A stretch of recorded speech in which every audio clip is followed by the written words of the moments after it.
What's going on, everybody? Welcome to Brandon's Face. It's the podcast about a playlist. I'm Jonathan Beardsley. And I am Brandon May. We are going to just dive right into the playlist this week because we have a lot of music to talk about, starting with this new one from the Blessed Madonna and Kylie Minogue called Edge of a Saturday Night. Not quite my song of the week, but not far off, man. The last few weeks we have had real tone setters to start the playlist, and this week was no different. I haven't been following this artist, the Blessed Madonna, for very long, but everything I've heard from her has been great. Her album Godspeed is due out October 11th. What did you think of this song, and are you excited for the album? What a beautiful way to start the playlist this week. Like you said, we've had some real tone setters. This is definitely the one. Incredible tune. It's dancey. It's Kylie sounds great as always. Yep. The Blessed Madonna's has some grooves and synth lines on this one that just are so great. This is good shit. You may remember her as the Black Madonna. She I did not changed know her that. name recently. Interesting. Yeah. I actually saw her open for the Chemical Brothers at the Greek Theater in 2019, and she rocked the house. Yeah, it was a good time. I've only been following her like the last couple years, and it seems like most of the singles she's released, I think, since the name change the past year or two, are all going to be on the album. It's like 20-something songs. And I've liked pretty much everything I've clicked on and played so far, so I'm pretty excited for it, man. Same. All right, new one from Keto, Kahlo, Bauer, and Brazy. Take Your Vibes and Go is the name of this one. Infectious beat, really fun vocals. I thought this track was great. What about you? I love all the percussion on this track, man. It really feels like a Latin track with Bauer twist to it, and that's exactly what it is. And it just works so well. I really like the call and response vocal approach from Brazy, too. I think something that might not always translate in dance music tracks like this when you're listening in your headphones or your car is instructions to dance a specific way when played live usually goes crazy. So I imagine this song is going to be really, really fun for that. Red Light, Green Light by Duke Dumont is insane live. Bro, you ever play the cha-cha slide for a group of middle schoolers? Like, it goes, bro. But goes, man. But yes, Red Light, Green Light, to a much more recent, mature example, is a great one. New one from Peggy Gao, Find the Way. She has really developed into her own sound at this point. It's just the Peggy Gao version of modern house music. It's fun, bouncy, dynamic. It's hard to describe. It's just you know it when you hear it now. I really like this one. What about you? Oh yeah, man. This is, like you said, it's a classic classic house with a modern twist with Peggy on everything. I mean, it's definitely identifiable at this point. Yeah, I definitely agree with that. We got a new one from Bonobo called Expander. So I wouldn't say like I have a vast knowledge of Bonobo's music from too far beyond that last album of his we reviewed. I remember going back around that time. I just don't really remember stuff from before his last album as much. This feels significantly heavier than the last album. Yes. Is that typical of his sound, like at any point, or is this kind of new for him? I think there's a couple of these, sprinkled throughout his discography, but he's normally a far more chill, nice, softer house producer. But dear God, man, this track goes fucking hard. You could have told me that fucking Jejotronic made this track, and I'd be like, oh yeah, that makes sense. Yeah, it took me by surprise, but I was happily surprised by it, man. It was really cool. Right. Yeah, I thought so too. All right, talk to me about this track from Pavel Petrov called Never Fake. I don't know who this guy is, but he showed up on my releases, Sure. And this is a fucking banger, bro. I could not get enough of this track this week, actually. Yeah, it feels like a throwback to like the Spinnin' Records days when those tracks were all over YouTube. It's just like one of those tracks you randomly hit play on, and you're like, "This is a fucking banger." I dug it. Right, exactly. I also know nothing about the artist, but Pavel Petrov, good track. Yes, sir. All right, new one. You said Red Light, Green Light just a minute ago. You invoked the man's name. It's a new one from Duke Dumont and Clementine Douglas. They worked together a number of times. This is their new track, Ain't Giving Up. It's another certified dance anthem, which is typically the case for the Duke. What'd you think of this one? Yeah, the Duke delivered, as is tradition. It sounds like a lot like an early Gorgon City track. Yeah, and you know how much I love that era. So I think that's a great comp. When I listen to this, I went to like his page to look. It looks like he dropped another track this year called Energy that I don't remember us covering, but they both have similar cover arts. Maybe we're heading towards a new Duke Dumont album. I did Google it. I saw nothing come up, but that doesn't mean that's not the case. So we'll keep an eye on it. Right. All right, new one from Try and Empress of called With Me. I love how versatile Empress of has been with her guest spots this year. Her feature on that Shy Girl EP and this are both within the realm of EDM, but are both very different, and her approach to each of them makes them what they are. She elevates this Flume-esque beat to a place I don't think it gets to without her. That's not to say that the instrumental by Try is not great on its own. It is, but I think she takes it to another level. What do you think of this one? Exactly my thoughts, man. Empress of over this like experimental trap beat is so good, man. I love it when R&B artists like appreciate dance music. Like I think it's Kalani, right? Who just kills. And like her album in and of itself, even before the remix album, that album itself was dancey as hell and really, really electronic. I love it when R&B artists really, really dive into this style because a lot of the times it really works, man. Yeah, I agree. Speaking of, I do think Kalani is dropping a mixtape like next week, which is crazy considering how recent she just dropped an album. We'll see if that's got any more of those dance vibes.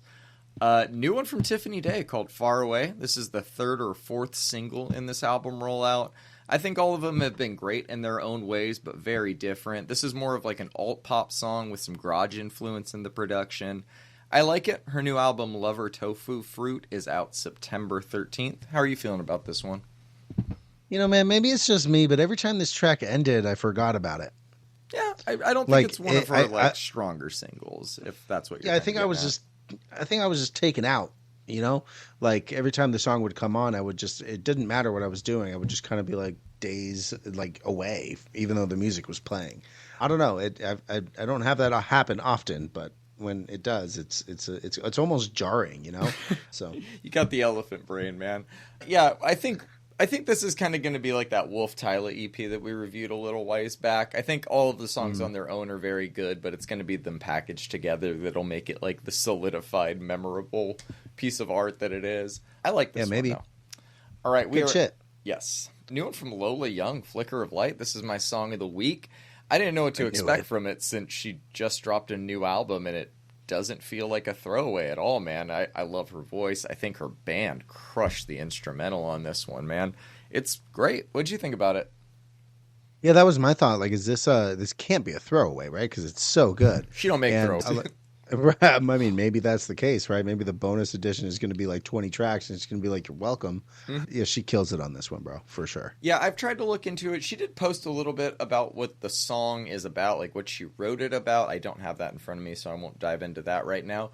But after she dropped her last album last year, I think that the song Conceited came out not long after, which ended up being the start of the rollout for the next album.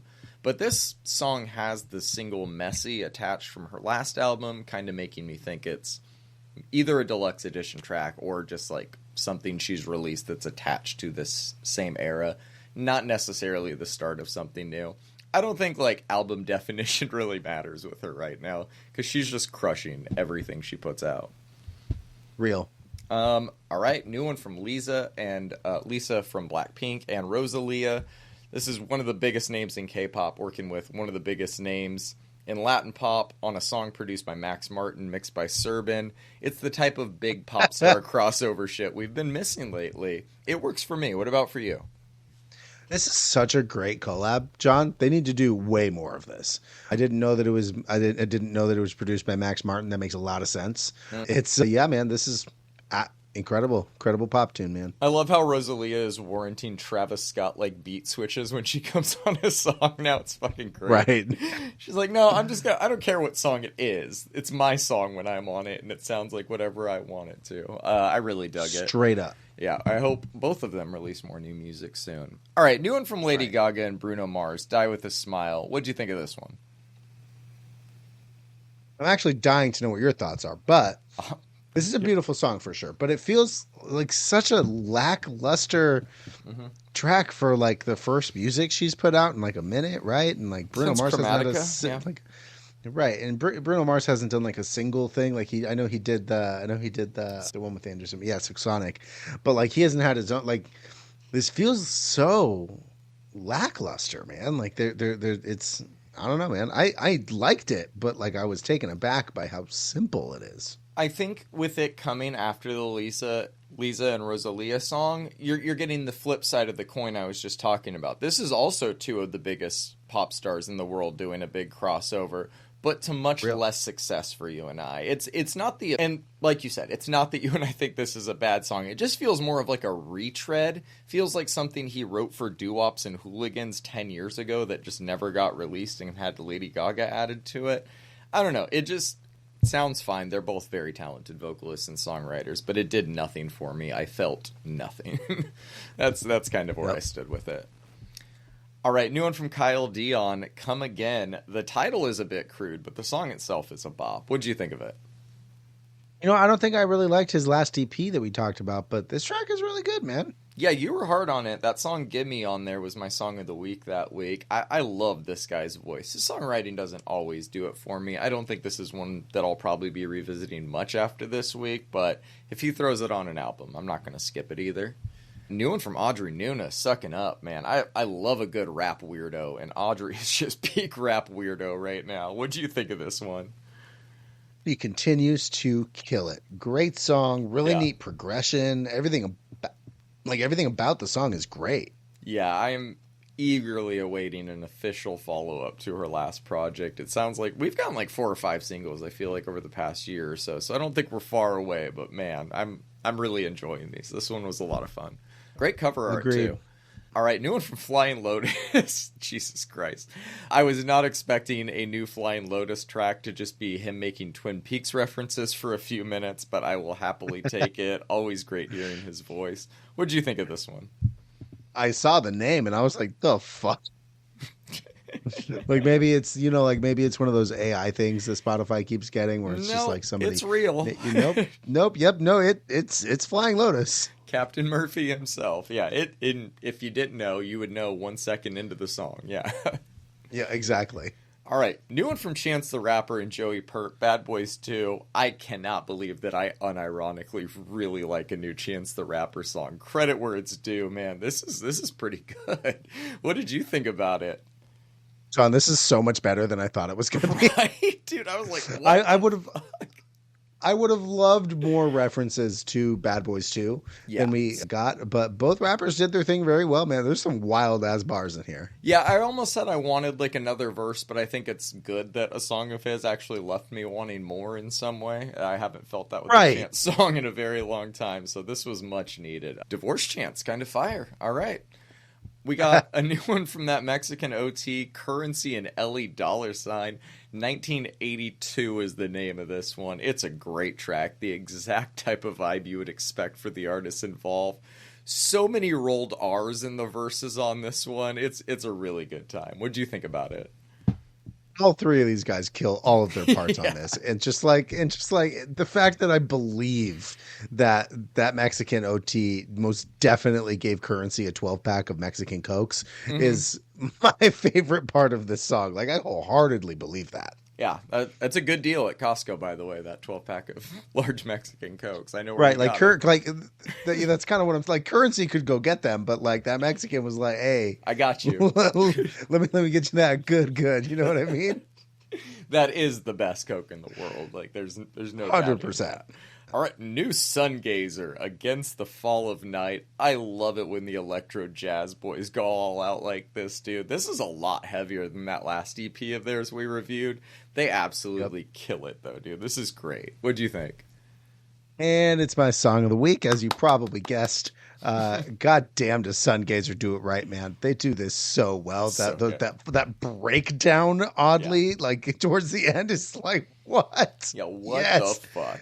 Give me so much more of this. Inject it directly into my brainstem. I need all of this. Yeah, I think I follow them on social media. I hope we're headed towards a new project of some sort. Get them on tour with Bad Bad immediately, dude. That's the tour I want to go to. you imagine like an improv jam session between Bad Bad? Like they have one of Oh their my vocalists god. come out and Sungazer on the synths. That would be Oh my so god, fucking bro. sick. Speaking of Bad Bad, they played Amine's little festival in Portland like a week or two Yeah, it's ago, tight. and he posted like a side stage video of their thing.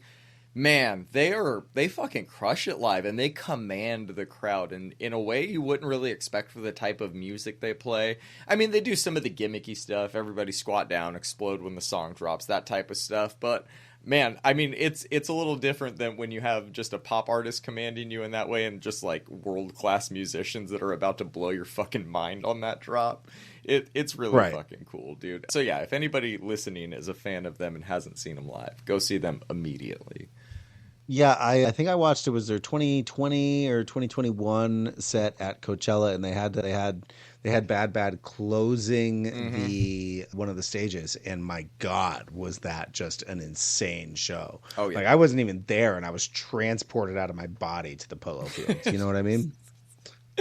Oh man, love those moments. All right, new one from Bare Hands, Adderall Ambient. What'd you think of this one? Yep, another banger from Bare Hands is my favorite of the singles so far. This is great, dude.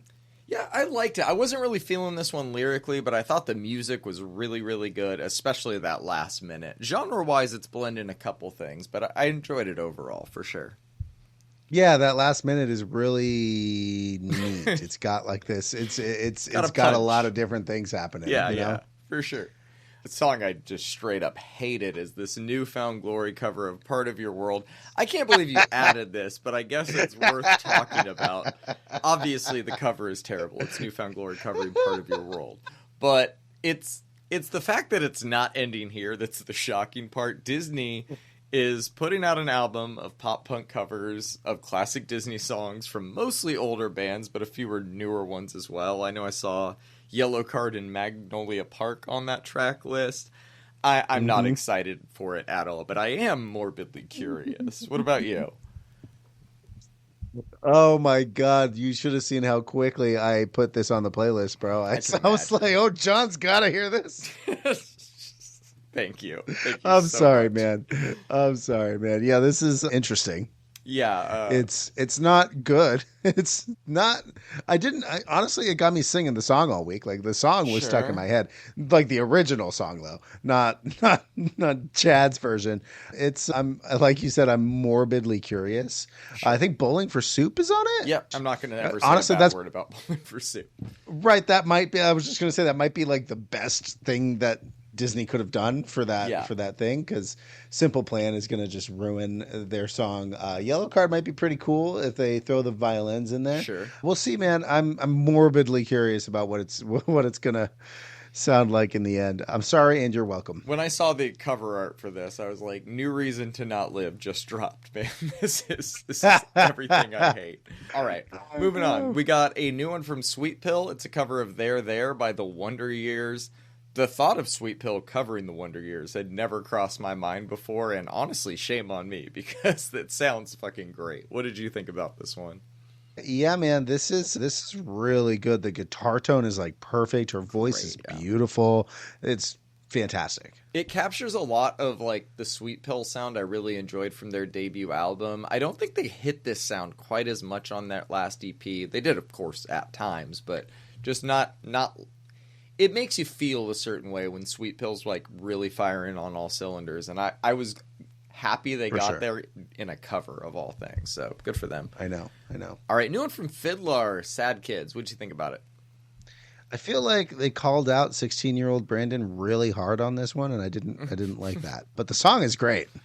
I don't fully agree, man. I get what they were going for with it. It just doesn't fully land for me. As always with them, I think the music is good. The little riffy part is cool. I just cannot get into the hook on this one. Found it a little grating.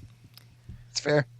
New one from Bilk, F Up. Never heard of this group before, but it's a decent song, man. Solid writing from start to finish. And another really fun last minute that kind of makes the song for me. What do you think about this one? I mean, I'm going to disagree in the fact that it's good. I think it's fucking great, bro. This took me immediately back to like the 2013 days of rock where like people weren't like afraid to be what they actually were. There was no trends people were really chasing. And yeah, man, I really like hard thumbs up on this one. All right, Brandon gave a thumbs up hard enough for the both of us, apparently. I liked it, too. Real. Yes, I've never really heard them before, so we'll have to dive more in. No idea where I found them, but they came up on my releases, so I said, let's go. You just follow bands in the middle of your sleep or something.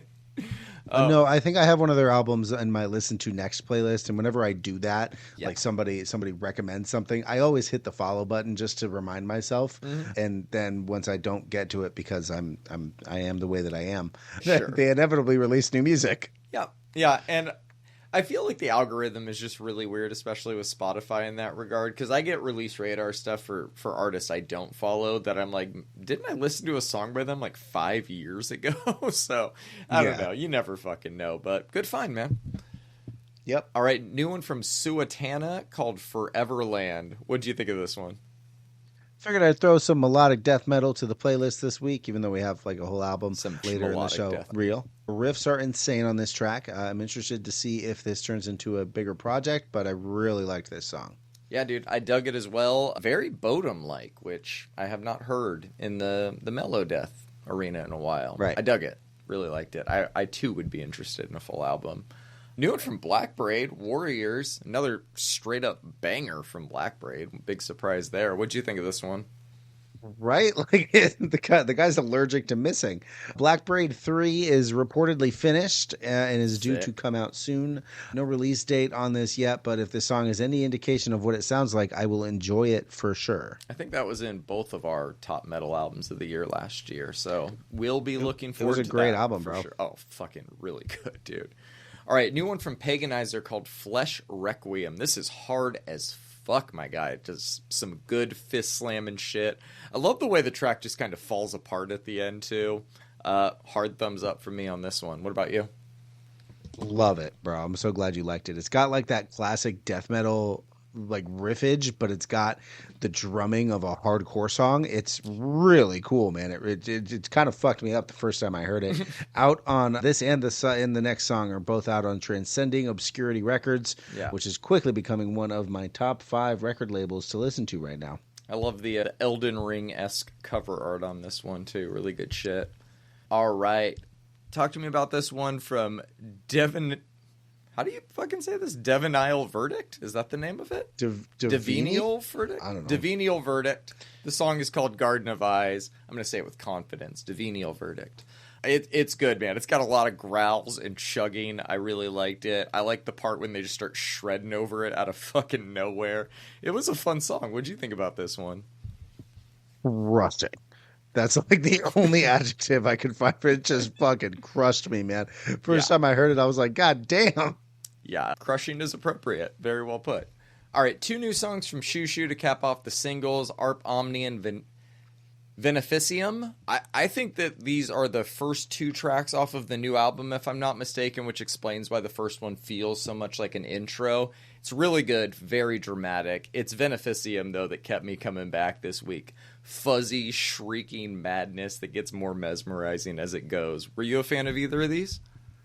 Yeah, I liked both. As a fan of ambient music, Arp Omni is obviously great, and the way it leads into Beneficium is wild. Yeah. Like we talked about when we talked about their last song on the playlist a few weeks ago. Their sound is very, very interesting to me. It's not something that we've heard a lot of in this arena, so I'm very, very excited to see what the new album sounds like, because this is really cool. Same. We are not very far away either. All right, we got a few EPs to talk about this week. It is this new one from Gel that has had me fucking geeked all week. The EP is called Persona. It's been a while since we've just had a fun hardcore EP like this. I thought it was great. Just straight to the point, immediately accessible. I was a big fan of this project. What about you? They just go, dude. Yeah. It is not too fast, really easy tempo, and it's not too heavy, but of course it is heavy. It's got some fantastic riffs, some great breakdowns. Dude, their music just gets me going. I enjoyed this EP. I'm going to keep it in my rotation. My only real complaint is that for a hardcore band, these songs are a little long. Some are almost 3 minutes long, John. It's okay. My attention span can handle it, but can kids in the pit handle it? Yeah, Stay yeah. tuned. Time isn't real when you're in the pit. Can kids handle listening to it long enough to get through the actual stream? Yeah, you actually showed me them. You added one of these songs a while back when it came out as a single. So thank you for putting them on my radar. I'm definitely a fan now. Oh, you're welcome. All right, this new one from Cat's Eye, SIS, soft as strong as the acronym. So this is an international girl group that was put together in the same way K-pop groups are made. They have members from USA, Switzerland, Philippines, and South Korea. They went through like the big audition process, subject of a Netflix documentary called Pop Star Academy. This is their debut EP. I noticed writing credits from guys like Ryan Tedder, production credits from guys like Cashmere Cat. There's clearly a big machine behind these girls, and you can tell. That doesn't translate to an EP full of hits necessarily, but I do think they managed to churn out at least one decent song with touch. One hit on your first EP as a group is not that bad, even if instant global takeover isn't what you achieved with it. I'm sure their label's hoping for that eventually. I think this is a good start for a decent group. What did you think of this? Yeah, so their Spotify bio is very interesting, and like you said, it was the auditioning factor of all the big K-pop groups. I mean, that concept in and of itself is really cool. But yeah, when they say that they're setting out to change the sound of pop as we know it, and then they put out a pretty boilerplate pop record, is kind of funny. Like, I mean, it's Mind good, bro. I blown. enjoyed my time with it for sure, but it's fun, poppy, catchy. But it's not. We're not revolutionizing no sounds on this one, bro. Yeah, we did not reinvent any wheels on this at all. It is very paint by numbers for sure. All right, we got one techno EP this week to talk about, as is tradition. It's from Lidval called Dogma. Our techno EP of the week being named after my favorite Kevin Smith movie. Fucking sign me up. I love how most of the technique on this album is just him manipulating loops seemingly in real time. It's fucking rad, dude. I dug this one. What about you? Yeah, the production style, like you said, really, it was what caught my ear at first, and I threw it on. This is on a record label called New Rhythmic. We don't talk a lot about them, maybe a couple EPs that we've talked about. It's just blistering minimal, as many bleeps and bloops and flangers and compression as anybody could ever want. But like you said, it's like the progression as he loops it back around is really cool, man. Yeah, yeah. You made our techno EP of the week count, as you always do. So thank you for that, sir. All right. Always. Are you ready to dive into the albums? I really am. All right, man. Let's start with this new one from Post Malone. F1 Trillion is the name. Look, man, I'm just going to dive right in. I don't care about authenticity when it comes to country music, or any genre of music, really. So I'm not using him genre jumping as a starting point to bash this album. I think that he was labeled as a rapper because it was the easiest thing to do after a song like White Iverson launched him into stardom, with little else for context at the time. We've gotten so much context since then, and he's always felt like more of a singer than a rapper to me. He has some rap tendencies, he has some obvious rap songs, but the way he approaches certain melodies and all of this, like I said, I think he's a singer more than anything. He's dabbled in indie before, but this is his first full foray into country music. We knew from the singles he was diving in head first. He's put the Avengers of modern country music together to help him flesh this project out. And I think he gets some surprisingly good results out of some of them, probably because they knew this would be listened to by so many. There's a few tracks on here that I like unironically, but the novelty did wear off fast for me. That probably won't be the case for most people. I think this is going to be one of the top selling albums of the year, but as somebody who struggles with country music to begin with, it was not able to win me over in a meaningful way the same way an album like Bronco by Orville Peck was. I'm going to give it a 5. I don't necessarily think it was bad. I'm kind of in the middle. My standout is Pour Me a Drink, which I admitted to liking when we reviewed it as a single, and I'm not going to admit to liking any more than that, Brandon. So give me your thoughts on this one, man. You know, John, I was really wanted to look forward to this record, man. I had high hopes for it, especially with the single, that Morgan Wallen single that came out. I actually really like that one. This album though is trend chasing. It's poppy. It's extremely surface level country music throughout this whole album. That's not a surprise though.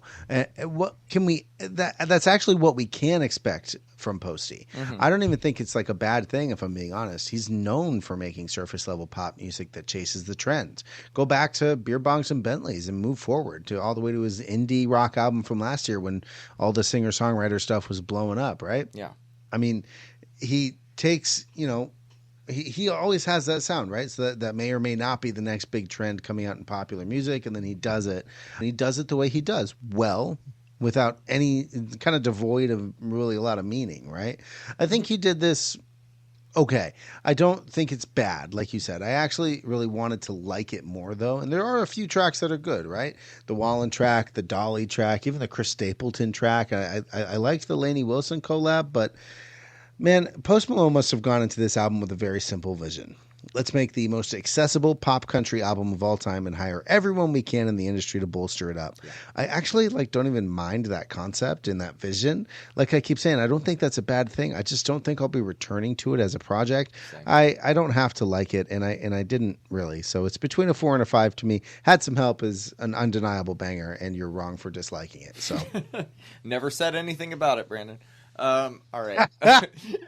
All right, man. We got a new Foster the People album that you kind of added and surprised me with. I did not really realize this was coming out. It's called Paradise State of Mind. What are your thoughts on it?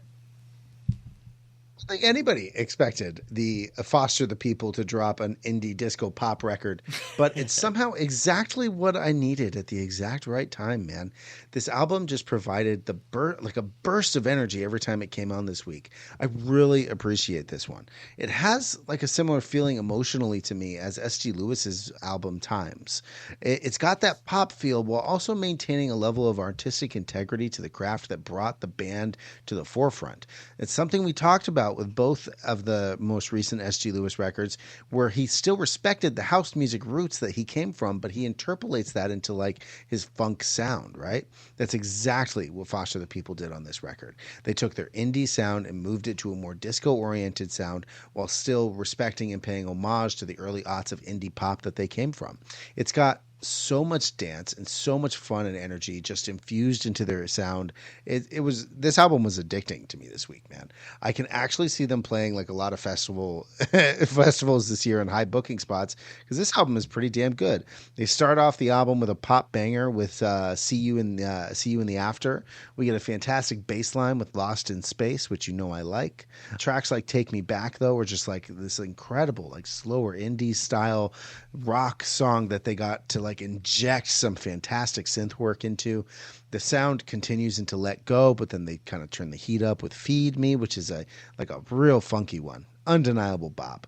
This album continues on with that kind of feeling and really made me appreciate the sequencing of every sound and track on this one, man.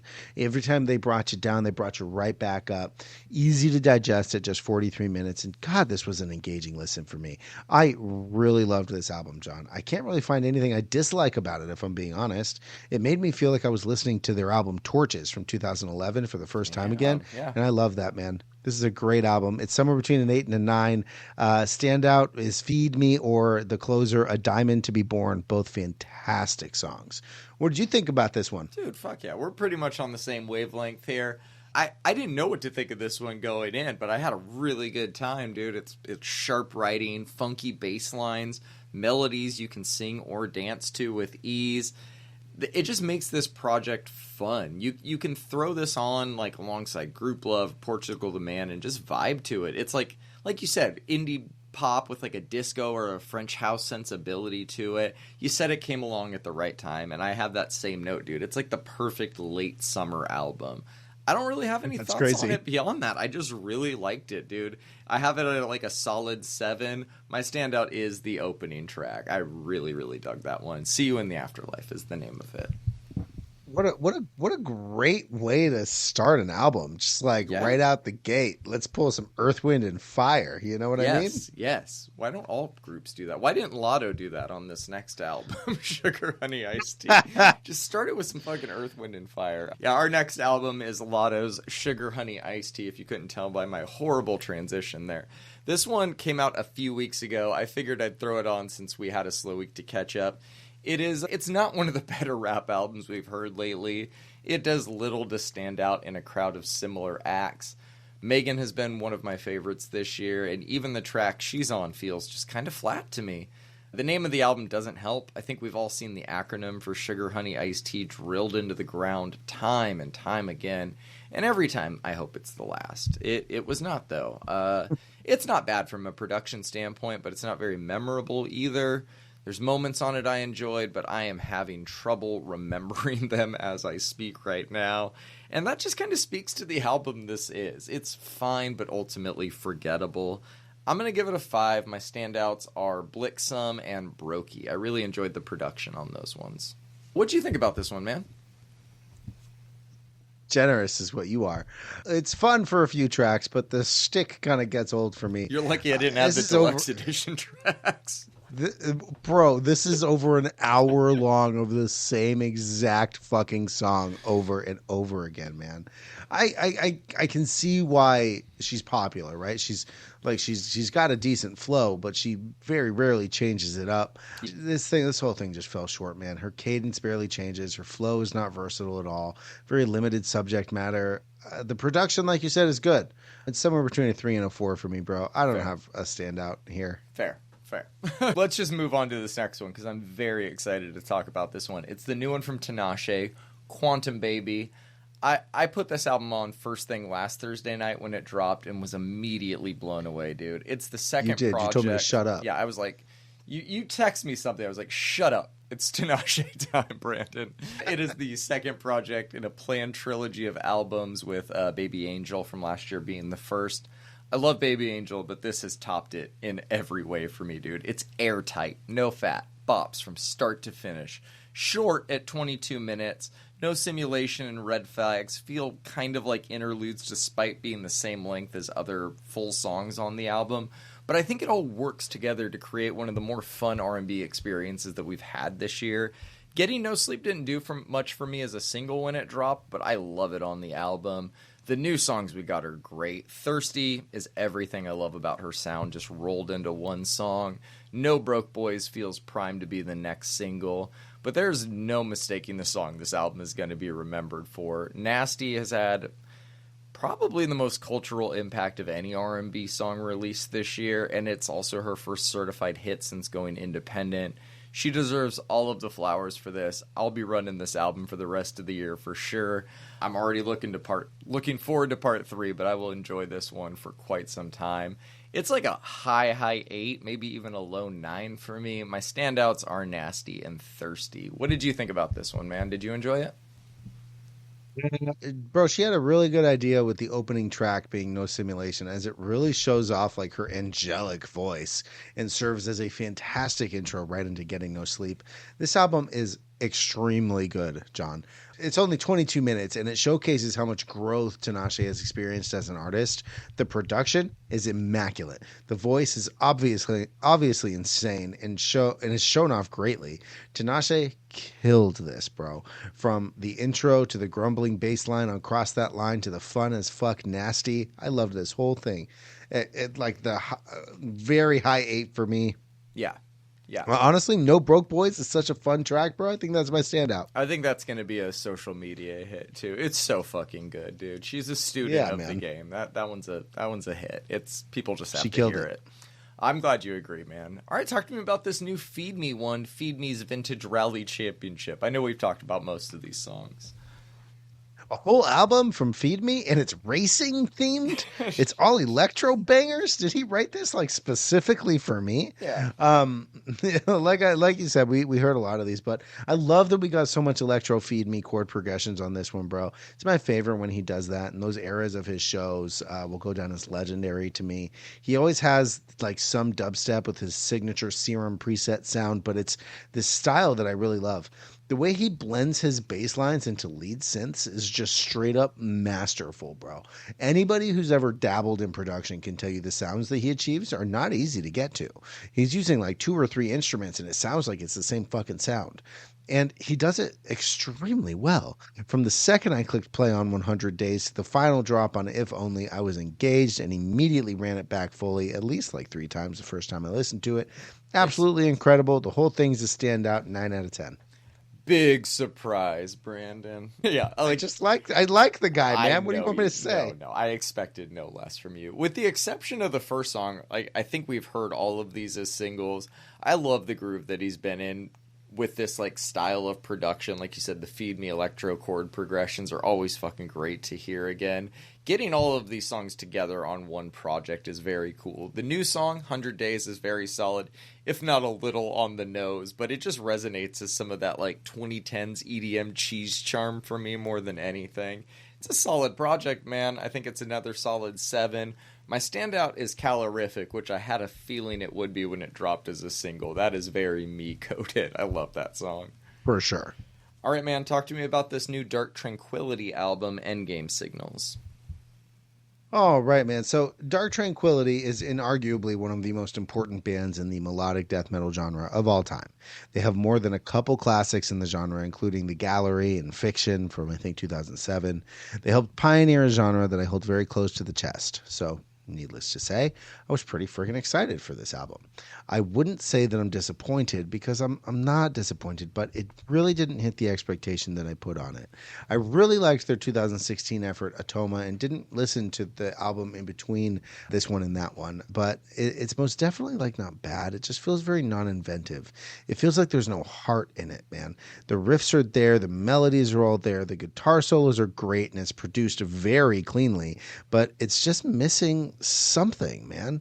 I think maybe the mixing and production maybe pulled me out of this one. Like on my handful of listens, the vocals and lead guitar feel very forcibly placed up front while the rest of the band can't really shine. The bass lines are basically muted. Even though I can like tell that they're there, I just can't hear them. Lyrically, this album is decent, not their best, not their worst. I enjoyed many parts of this album, but I really expected a little bit more for a full length from them. It's somewhere between a 6 and a 7, probably more towards the 6 end. Standout is probably Enforced Perspective. I think that song's a real banger. What'd you think about this one? I'm glad you said that because I was feeling the exact same way this week. And this is the album I was probably the most indecisive on because I don't know, like you said, it's good, but like there was just something about it that wasn't hitting. I found it to be a bit predictable. They are generally really good musicians who are clearly capable of getting creative. So I found the moments that felt a little too paint by numbers to almost feel deflating. But like I said, you can hear how good they are, even if not a lot of the new ground is being forged on this album. I think what they do focus on, they do well. It's heavy hitting, it's executed very well. I just wanted a little more from it, and I think you explained what I was looking for a little more better than I could. I have it at a 6, though. I enjoyed it more than I didn't. My standouts are Unforgivable and Enforced Perspective. That one fucking goes. Yes, sir. All right, one more album to talk about this week. It is from Extinction AD. To the Detested is the name of it. Thank you for throwing this on, man. This album just fucking rips. You know I love these ones to cap the playlist off. It is punishing from start to finish. Just heavy riffs, brutal breakdowns. The vocals consistently ferocious on this one. It's not all one note either. Like they get a little thrashy on Fill the Void, while Escape from New York is almost like straight hardcore. Everything they do, again, they just fucking crushed on this album. Really, really good. Solid 7 for me. My standout is Escape from New York, just because I kind of gravitate towards like the hardcore side of their sound a little bit more than the Metallica-esque side of their sound, I guess. But I enjoy both. What about you? Where'd this one land for you? Let's say we were to put Shadows Fall, Unearth, Pantera, and Exodus into a blender. This is exactly what would come out. Yeah. This is a full-on fucking assault of chaos controlled by fret pulls. And there's just so much passion on this record, John. It's released on Unique Leader, which we've covered a few of. Party Cannon, I think, was one of the most notable from this year. They usually drop some disgusting death metal, but we get to hear this fantastic rendition of the transition of metalcore in the late 90s and early 2000s. You know, before all the mellow death riffs were stolen from At the Gates and Dark Tranquility, before before the post-hardcore clean choruses, but all the two-step and breakdowns and angst of the Earth Crisis and Madballs from New York, which clearly the whole band is an homage to that mid-90s scene, with their own twists, though, of course. This album is heavy as fuck. Honestly, just a blast to listen to, dude. Just so much fun from front to back. I enjoyed literally every second of this record, all 40 minutes. 8 out of 10. Escape from New York, that insane fucking Yeah. breakdown with the drums differing between each fucking verse of the breakdown. Oh my God, bro. You get me. You get me. Yeah, great fucking album. Love that one. All right, another big release week coming up. We got new ones due out tonight from Sabrina Carpenter, Sophie Tucker, Muramasa, Fontaines DC, Magdalena Bay, Illuminati Hotties, Delving, and more. Follow along with the link in the show notes to follow along with the playlist. That way you can keep up with everything we'll be covering on next week's episode. You can also follow along with us on social media, Reddit, and Instagram. Just search Brandon's Face Pod for all of the updates there. We will see you guys next week. Peace. Peace.